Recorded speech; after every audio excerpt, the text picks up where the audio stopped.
हो हो बाळा, सांग ना तुझ्या काय अपेक्षा आहेत त्या. माझ्या काही जास्त अपेक्षा नाही, 6-7 अपेक्षा आहेत फक्त. अपेक्षा क्रमांक 1, लग्न झाल्यावर मी साडी घालणार नाही, म्हणजे मला जे पाहिजे ते मी कपडे घालील. नाही नाही, खरं आहे, आजकाल कोणी साड्या पण घालत नाही, काय नाही, जसं आहे तसं राहा, काय प्रॉब्लेम नाही. अपेक्षा क्रमांक 2, मला सकाळी उठायची सवय नाही, मी दुपारी 1-2 वाजता उठेन, उठल्या उठल्या माझ्या हातात चहा आणि नाश्ता मला रेडी पाहिजे. अपेक्षा क्रमांक 3, म्या मागं कटकट किरकिरी लावायची नाही, दर महिन्याला माझ्या मोबाईलमध्ये रिचार्ज करायचं, नेट पॅक संपलं तर 2 GB नेट मारायचं मुकाट्यानं, भणभण करायची नाही.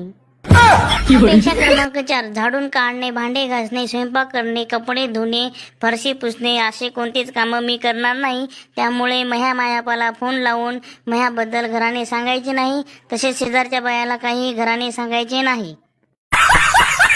अपेक्षा क्रमांक 5, मला प्रत्येक महिन्याला 10,000 रुपये खर्च पार्लरसाठी आणि माझ्या शनशोकीसाठी मला पुरवले पाहिजे. अपेक्षा क्रमांक 6, माझ्या प्रत्येक बड्डेला मला दुसऱ्या देशात घेऊन जायचं, जसं अमेरिका, कॅनडा, जर्मनी, किंगकॉंग, आणि मला महिन्यातून कमीत कमी 10-12 वेळेस बाहेर खाऊ घालायचं. आता अपेक्षा क्रमांक 7, सगळ्यात लास्ट आणि सगळ्यात महत्त्वाची, माझं लग्न झाल्यावर माझ्या नवऱ्याच्या घरचे म्हणजेच त्याचे आई बाप, भाऊ बहीण हे कोणीही माझ्या घरात राहणार नाही किंवा मला कुठल्याही प्रकारचा त्याचा त्रास होणार नाही याची सगळी काळजी घ्यायची, आणि नवऱ्यानं आयुष्यभर बायकोचा बैल म्हणून मी जे सांगेल त्या गोष्टी त्यांनी केल्या पाहिजे.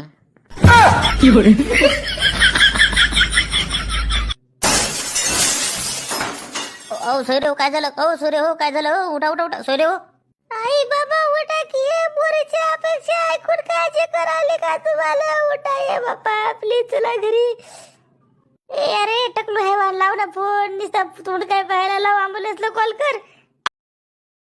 Download ShareChat.